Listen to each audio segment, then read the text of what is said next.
বিএনপির অভিযানে কার্যক্রম নিষিদ্ধ আওয়ামী লীগ এবং তার অঙ্গ সংগঠনের 21 নেতা কর্মীকে গ্রেফতার করা হয়েছে। গ্রেফতারকৃতরা হল কার্যক্রম নিষিদ্ধ আওয়ামী লীগের ব্রাহ্মণবাড়িয়া জেলার বাঞ্ছারামপুর উপজেলার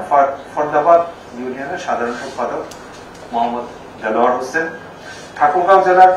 পীরগঞ্জ থানা যুবলীগের সদস্য মোহাম্মদ গিয়াসউদ্দিন, ব্রাহ্মণবাড়িয়া জেলার নবীনগর থানা পৌর আওয়ামী লীগের সভাপতি বোরহানউদ্দিন আহমেদ, শাহবাগ থানা আওয়ামী লীগের 20 নম্বর ward joint secretary Mohammad Ibrahim,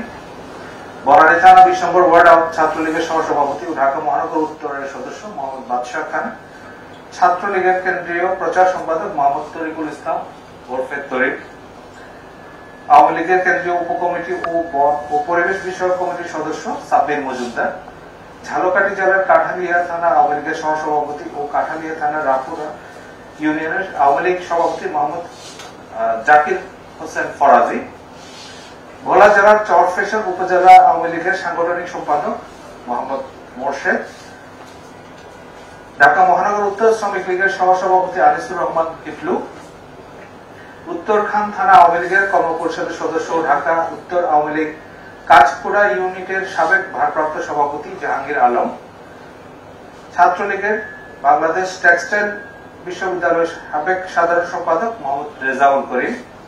ছাত্রলীগের কেন্দ্রীয় কার্যনির্বাহী সংসদের প্রাক্তন সদস্য মইনুল হোসেন সুমন, উত্তরখান থানা আওয়ামী লীগের সাংগঠনিক সম্পাদক মোহাম্মদ আজিজুল হক, বংশাল থানার কায়েতচুলি শাখা আওয়ামী লীগের সাংস্কৃতিক সম্পাদক মোহাম্মদ রকি উর্ফে রায়হান উর্ফে রুকু,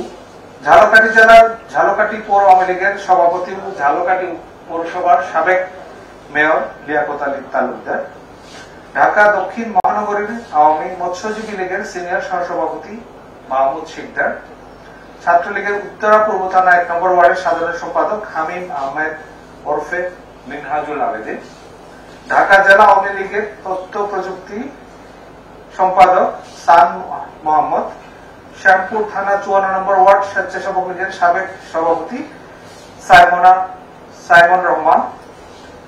খিলগাঁও থানা 1 নম্বর ওয়ার্ড স্বেচ্ছাসেবক লীগের সহসভাপতি মোহাম্মদ আল মামুন সরকার। গ্রেফতারকৃত অনেকের বিরুদ্ধে একাধিক মামলার তথ্য রয়েছে আমাদের কাছে। এছাড়া যারা বিভিন্নভাবে সংগঠিত হয়ে প্রকাশ্যে বা গোপনে আইন শৃঙ্খলা বিনষ্ট করার চেষ্টা করছে তাদের বিরুদ্ধে আমাদের অভিযান চলমান থাকবে এবং যে কোনো মূল্যে ঢাকা মহানগরীর আইন শৃঙ্খলা রক্ষা করতে ডিএপি বদ্ধপরিকর রয়েছে।